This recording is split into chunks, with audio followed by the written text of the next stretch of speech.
Sempre achei que ele devia escrever a vida dele, para servir de exemplo para as camadas mais humildes que pensam que só chega lá quem tem posse, quem tem nome, quem tem sobrenome, pessoa que tem determinação, pode vencer tranquilamente. Ele é o exemplo. Não era dos meus propósitos, dos meus sonhos, né, chegar um dia ao Supremo Tribunal. Seria muita audácia de minha parte pensar que um dia podia chegar. É um menino que saiu de uma infância muito pobre, chegar à corte mais alta do país, né?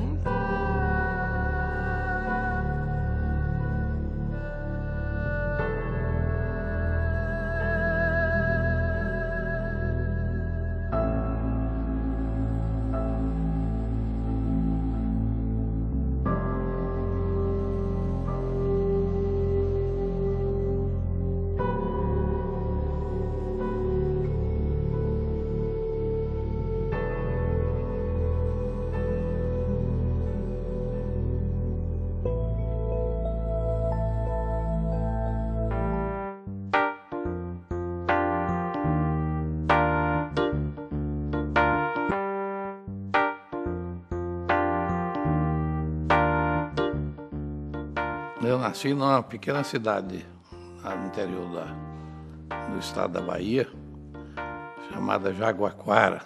Fiquei órfão aos 7 anos. Daí a dificuldade com que enfrentada pela minha mãe para criar, né, 6 filhos, sem recursos, sem emprego, sem pensão, sem assistências. Comecei a trabalhar aos 11 anos. Minha mãe me precisava ajudar. Aos 14 anos, já terminado o curso ginasial, né, eu passei a trabalhar num cartório. Eu me tornei um exímio datilógrafo e travei contato com os processos, né, no cartório. Aos 18 eu passei para trabalhar num órgão do governo, que aí, muito, digamos assim, remunerado 30 vezes mais do que eu ganhava no cartório, e aí pude ajudar. Aí passamos a viver uma vida mais folgada, porque isso que eu ganhava era tudo em benefício da família.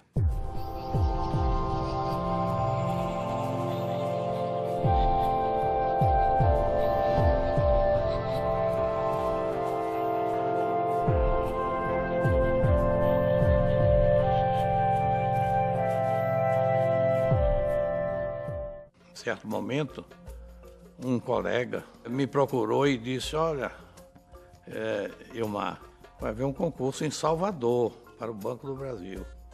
Você podia fazer. Eu gostava muito de matemática, era bom da datilografia, eram 2 matérias, né, matemática e datilografia.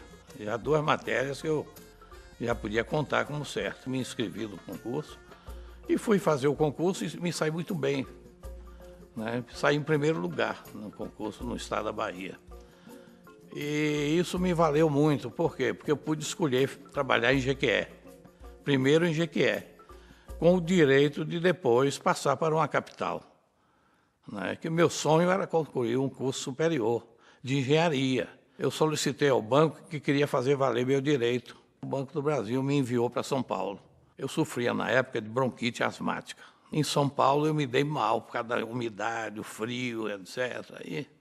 Aí eu entendi que eu não podia continuar em São Paulo. Aí fui para o Rio de Janeiro, isso em 1958. Eu tinha conhecido em São Paulo um colega que depois foi ministro, foi diretor do banco, que era o João Paulo Reis Veloso. Né? Ele tinha ido também para o Rio, ele estava em São Paulo, foi para o Rio. Eu fui fazer uma visita ao Reis Veloso, que era secretário do presidente do banco, Ney Galvão. E ele me perguntou, depois de uma conversa e tal, ele me perguntou: e agora, você vai estudar o quê? Eu digo: eu vou fazer engenharia. Estou me preparando para fazer o vestibular de engenharia. Ele disse: ah, rapaz, não é bom não para você. Se você gosta do banco, se fizer engenharia, vai ter que sair do banco para trabalhar como engenheiro. O banco não tem essa categoria de servidor, de engenheiro. Por que você não faz economia como eu estou fazendo? Ou então direito? E já que eu tinha já um início de conhecimento de assuntos, de cartório, etc. e tal, aquilo eu mantinha tudo na cabeça. Eu achei que direito era realmente adequado para mim. E fui fazer direito, né? E que concluí, curso que eu concluí em 1963.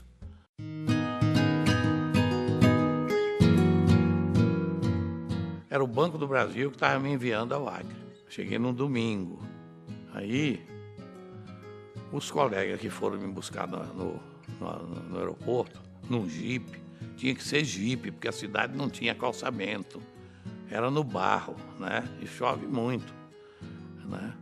E então disseram assim: olha, Ilmar, hoje há uma festa de casamento, né, de um colega do banco. Você quer ir?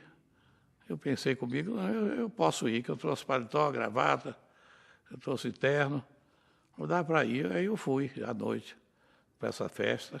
Ela, minha mulher, hoje, estava recebendo os convidados.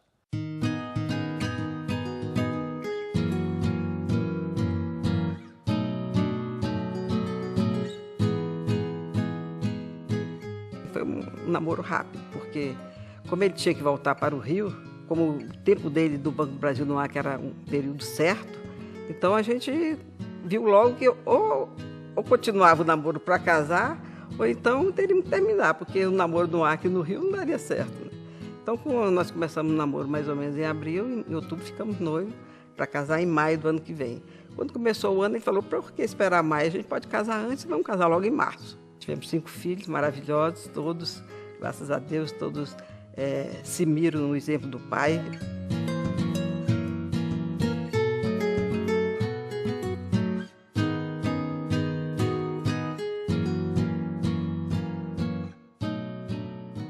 Nós viemos de polos extremos, assim.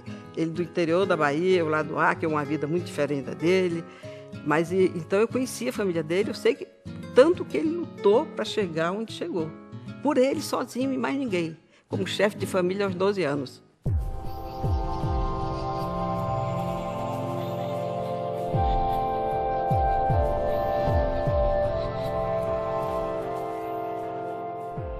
Essa firmeza e essa determinação, essa objetividade dele, também marcou a vida dele em muitos sentidos.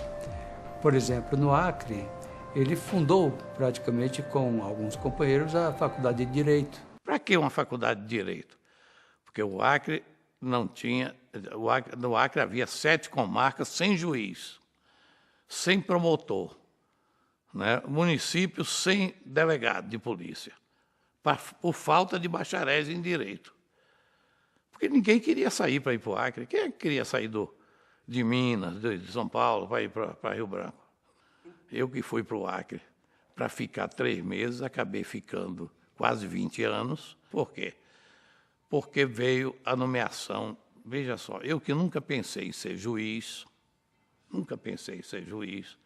era a única coisa que realmente que não me empolgava era ser juiz, né? Fui indicado por um amigo que era o senador José Guiomar, que era um general senador pelo Acre, indicado ao Castelo Branco, meu nome para ser juiz federal do Acre. Aí a família dela acabou me convencendo a continuar como juiz, que ganhava muito pouco. Pela projeção da qualidade do trabalho dele, que embora nós estivéssemos aqui em Brasília e ele lá no Acre, aqui já se tinha o testemunho já de um bom tempo sobre a qualidade daquele juiz excepcional que todos eram unânimes em reconhecer e afirmar. Ele era o único juiz federal e a Justiça era uma casa muito próxima da nossa casa, né? E a gente costumava ir lá, vamos lá ver o papai, né? Ia lá e voltava. Então, ele chegava, às vezes, está no meio da audiência mesmo, e a gente abria a porta e ele dizia: sai aí um pouquinho, menina, sai aí que nós estamos na audiência. Eu passei a viver uma vida maravilhosa no Acre, sabe? Até hoje eu tenho saudade dessa vida que eu vivi no Acre. Determinou a saída, é que a minha filha mais velha já tinha feito 12 anos, queria fazer engenharia. No Acre não havia engenharia. Então, vinha a Brasília a posse do ministro Otto Rocha. Eu vi que as condições de vida em Brasília eram muito boas, né? Aí eu fiquei na expectativa, surgiu uma vaga, fui removido para cá, deixei o Acre com a universidade.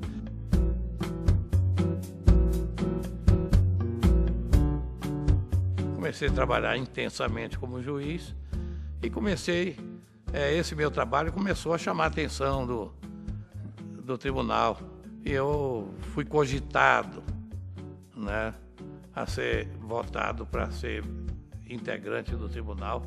Isso aconteceu em 5 anos de trabalho, né, eu fui alçado ao Tribunal Federal de Recursos como ministro. Eu fui para o tribunal que se transformou no STJ.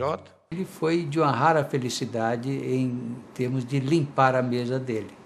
Isso ele fez enquanto juiz no Acre, em Rondônia e aqui em Brasília como juiz de primeiro grau. Isso ele fez no TFR, no STJ e no Supremo. Tudo que ele recebeu foi fruto do trabalho dele, foi reconhecimento do trabalho dele mesmo, que ele trabalhou muito. Ele realmente amou a carreira, se entregou completamente à vocação do juiz. O que impressiona também é o método, né, que ele sempre adotou. Ele sempre começava no mesmo horário, terminava no mesmo horário, tomava banho na hora certa, saía para o STF, ou para o STJ, ou para o STF, numa hora certa e voltava sempre na mesma hora. Ele realmente tinha uma metodologia, eu acho que isso ajudava muito, né? Inclusive no que tange a produtividade.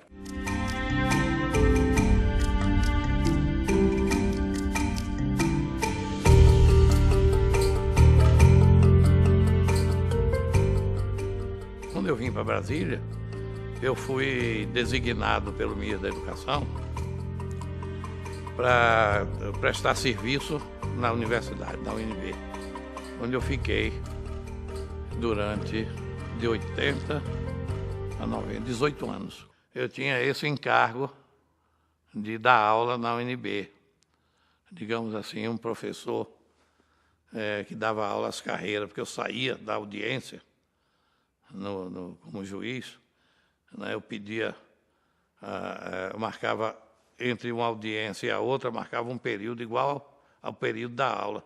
Corria na UNB, dava aula, vinha e emendava na outra audiência.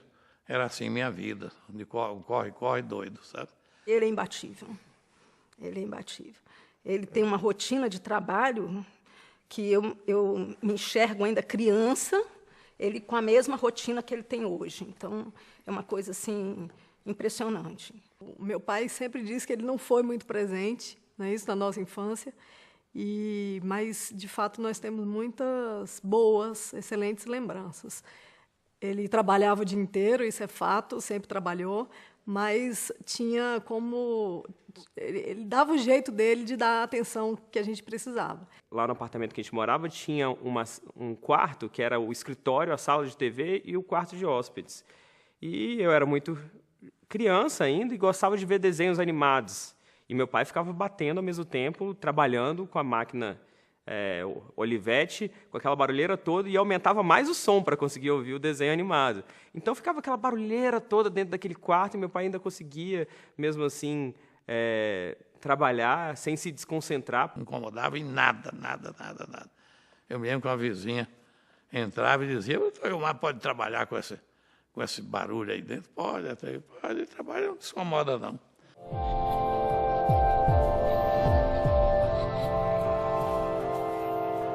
Não era dos meus propósitos, dos meus sonhos, né, chegar um dia ao Supremo Tribunal. Seria muita audácia de minha parte pensar que um dia podia chegar. Foi o que aconteceu. Estava com 2 anos no STJ. Um dia eu estou em casa, 1º de maio de 91. Recebi um recado do ministro Passarinho para ir ao Ministério da Justiça. E eu me lembro no dia que saiu a notícia, nós estávamos jogando futebol. Era um sábado de manhã, quando nós tivemos a notícia vinda do Palácio Planalto que havia saído a nomeação dele. E eu estava junto com ele, realmente foi um momento de muita emoção. Talvez, eu acho que muito realmente devido à surpresa e, ao mesmo tempo, a emoção de chegar à mais alta corte do país. A posse do Ilmar no Supremo foi assim um momento muito gratificante para toda a família, principalmente porque a mãe dele, com 90 anos, pôde vir, esteve presente e recebeu todos os cumprimentos. Então, isso foi muito importante, essa presença dela aqui. Veio assistir. Para se despedir da vida, porque 60 dias depois Ela faleceu. faleceu. E ela estava assim numa felicidade, a senhora já velhinha, né, e muito feliz, assim, muito orgulhosa de estar vendo o filho dela ter chegado ali, depois de tantas dificuldades que ela passou com ele durante a infância, a adolescência. Estava toda a família, todos nós lá recebendo os cumprimentos, e é o que eu digo, como ele sempre foi esse modelo, esse exemplo, esse ídolo nosso, no momento que a gente vê ele ali recebendo essa honraria tão grande, a emoção é de todos nós, né, claro. Tanto que eu fiz questão de levar meus meninos para a posse, eram pequenininhos ainda, né? Então, foi um momento assim de muita, assim, realmente uma grandiosidade muito grande em casa, né? Porque um menino que saiu de uma infância muito pobre, chegar à corte mais alta do país, né? Então,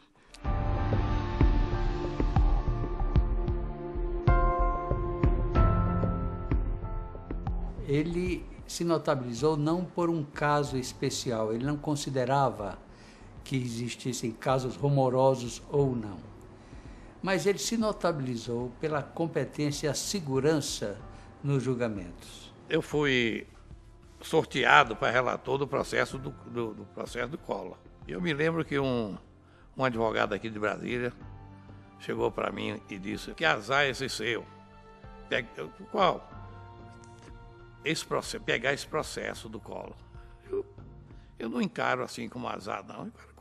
Eu encaro naturalmente como um processo, mais um processo, igual aos outros. O processo do Collor deu muito susto na família, porque recebiam cartas dando a placa dos carros dos filhos, que se ele não condenasse, podia morrer. As ameaças eram sempre em favor da condenação, diga-se, né? Com 1 ano e 3 meses que houve o recebimento da denúncia, nós julgamos o processo. O jornal veio e perguntou: por que o senhor correu tanto com esse processo? Por causa dos senhores. Por causa dos senhores.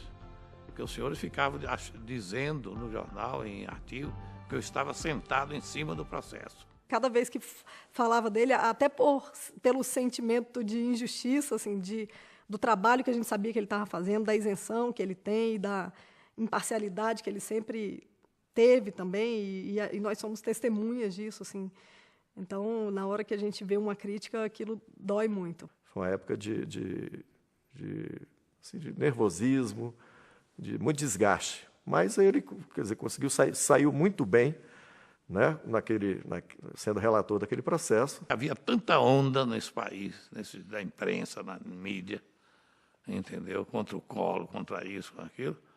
Eu digo: meu voto não vai prevalecer, mas é esse o meu entendimento. Vou levar. Para minha surpresa, o Supremo acolheu o meu voto.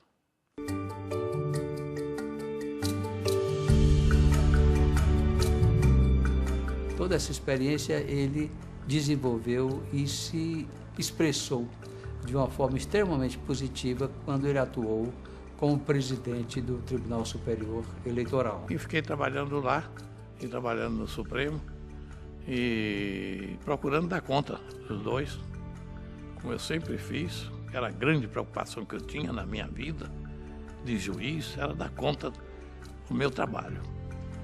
Era não deixar ninguém ficar esperando eternamente por uma decisão.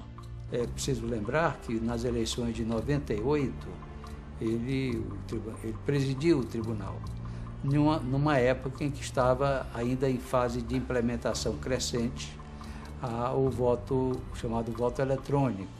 Essa urna é uma glória para o Brasil ter construído um equipamento para colher voto dessa natureza. Eu fui apresentar essa urna no Panamá, eu fui convidado para ir lá, levamos a urna, fizemos a demonstração da urna, ficaram todos impressionados.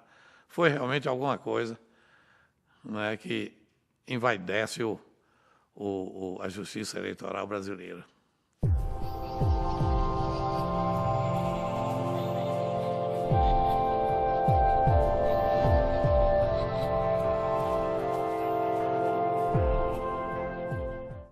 não sei bem como é que esse pessoal se encaminhou todo para a Faculdade de Direito, sabe?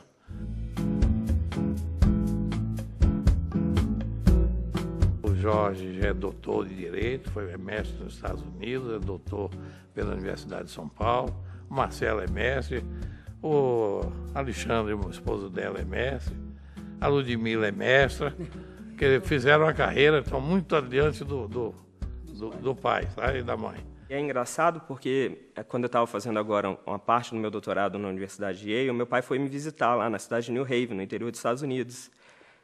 E ele ficou bastante emocionado em me ver lá e tal. E é engraçado, alguém que, que te orgulha tanto se sentir orgulhoso por você. Eu nunca tive a oportunidade de fazer mestrado, né, nem me aperfeiçoar mais, mas eles seguiram e com medo daqui já dá para formar uma faculdade aqui, cheia de mestres aqui em casa. Família hoje unida, mais do que unida. Uma filha mora do lado, a outra filha mora na frente, frequenta a casa dos pais diariamente. Todos os sábados tem o almoço da família inteira. A família é enorme, no mínimo são 21. E quando falta um, ele diz, cadê fulano que não veio, que não chegou ainda? Aqui é uma família, entendeu? Que só dá orgulho a gente, porque não dá a menor preocupação. Ninguém tem uma preocupação aqui com um filho, nunca tive com filho, e não se tem também com neto. Todo mundo vive alegre e festeja. O doutor Ilmar é alguém que não pode ser compreendido fora daquele contexto. A doutora Terezinha é uma pessoa cuja presença marca fortemente o destino do doutor Ilmar. E os filhos dele seguem vamos dizer, o seu pendor jurídico com extrema naturalidade.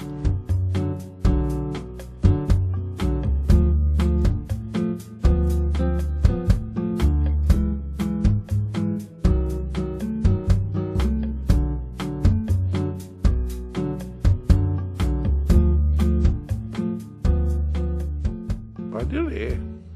Eu estou sempre lendo. Realmente é o que mais me distrai, a leitura, tá? Eu estou ultimamente dedicado à leitura de história e de biografias. Eu adoro ler biografias, sabe?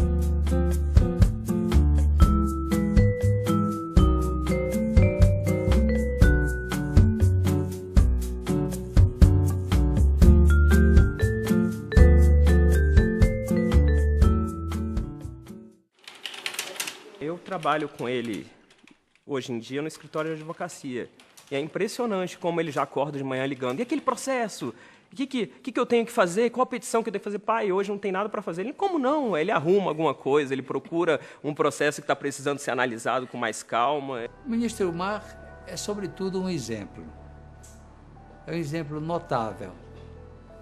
Se nós nos lembramos que ele não é apenas um burocrata do direito, e sim um juiz pleno, íntegro, experimentado, provado e com um legado de trabalho imenso em termos de quantidade e qualidade, nós não poderíamos nunca, em poucas palavras, dizer qual o legado dele, porque ele é, sobretudo, um exemplo. Principalmente uma trajetória como foi a dele, saindo do interior da Bahia, passando pelo cargo de juiz federal do Acre, quer dizer, o estado talvez de pouca significação naquela época, para cá, para de repente chegar ministro do tribunal, ministro do STJ, ministro Supremo, sem ter um pai, sem ter um tio, sem ter um avô, sem ter ninguém.